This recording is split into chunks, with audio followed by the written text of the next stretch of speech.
In the midst of the chaos of World War I, two soldiers receive an impossible mission: to cross enemy territory to stop an attack that could end thousands of lives.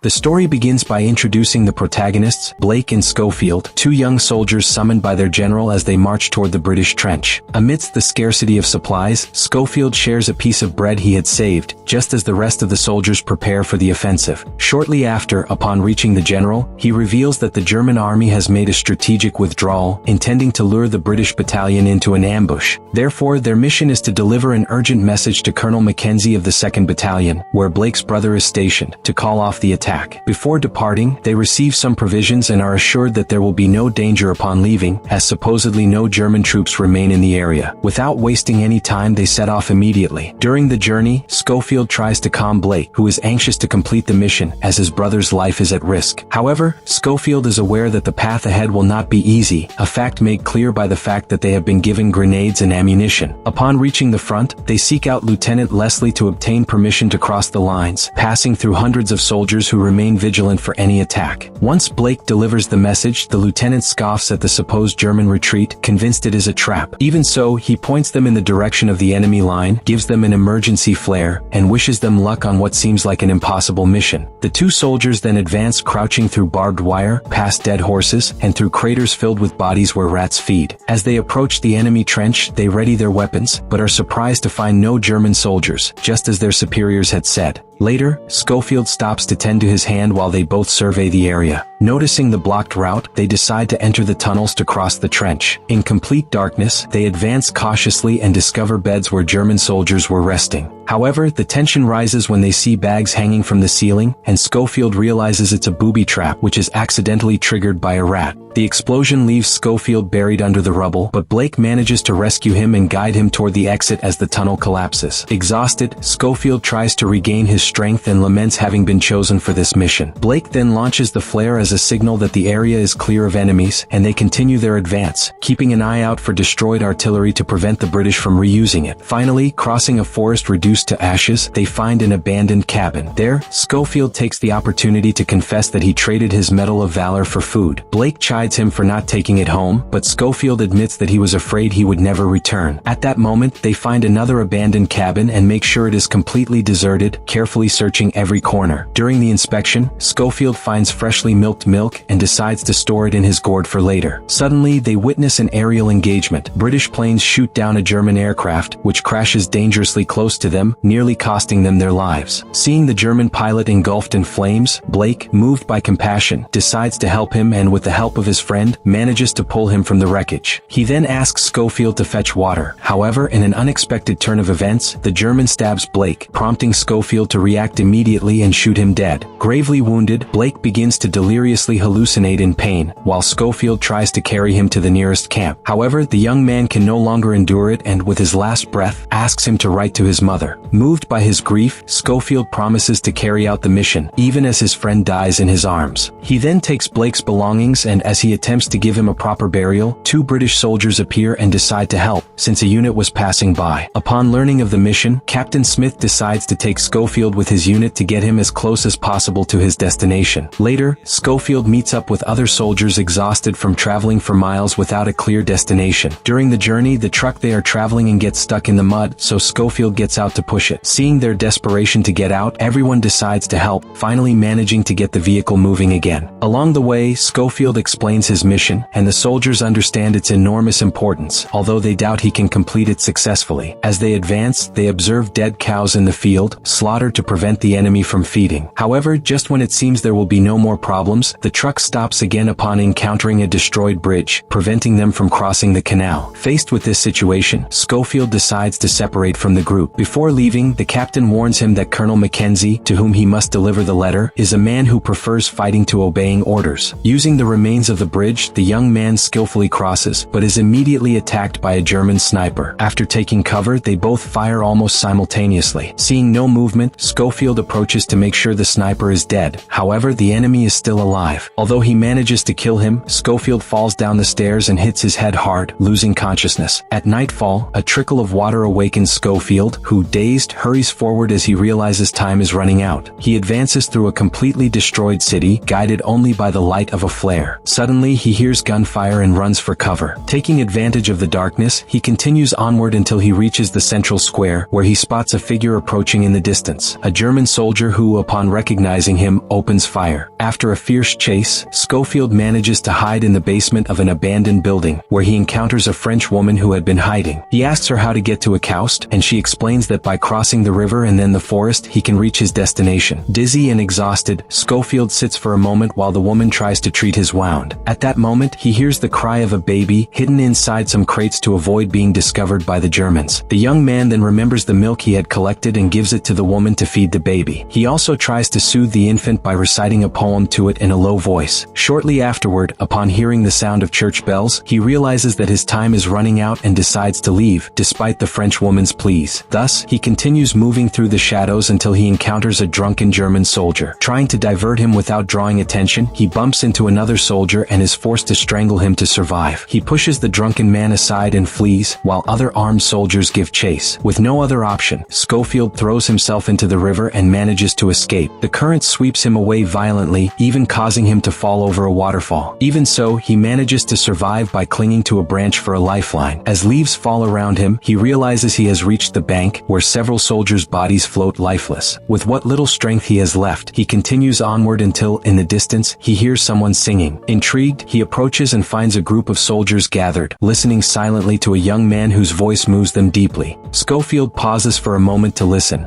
and when the singing ends, some soldiers approach to help him. He then asks for the Devon Battalion, and upon discovering that he is with them, he rushes to ask to be taken to their colonel. Upon arriving, he observes with astonishment the British trench, where the second wave is preparing to attack while the first awaits the signal. Desperate, he tries to warn them that the attack is a German trap, but no one pays him any attention. Seeing that he will not be able to advance through the crowded trenches, he makes an extreme decision. He runs into the open just as the infantry begins their assault. Despite the chaos and explosions around him, Schofield manages to cross the battlefield and reaches the bunker where the colonel is located. Although they try to block his path, nothing stops him, and he finally manages to deliver the letter to Colonel Mackenzie, who is initially reluctant to read it. However, after doing so, he reluctantly calls off the attack, thus saving the lives of hundreds of soldiers. Before leaving, the colonel acknowledges his bravery, though he warns him that high command could change orders within days. Schofield then asks about Joseph Blake and is told he's in the infirmary, having participated in the first wave of the attack. The young man searches for him among dozens of seriously wounded soldiers until he finally finds him. With great sorrow, he tells him that his brother has died, hands over his belongings and says goodbye, telling him that Blake saved his life. The film concludes with Schofield sitting under a solitary tree, silently gazing at a photograph of his wife and 2 daughters, thus bringing to a close his journey marked by sacrifice, loss, and hope.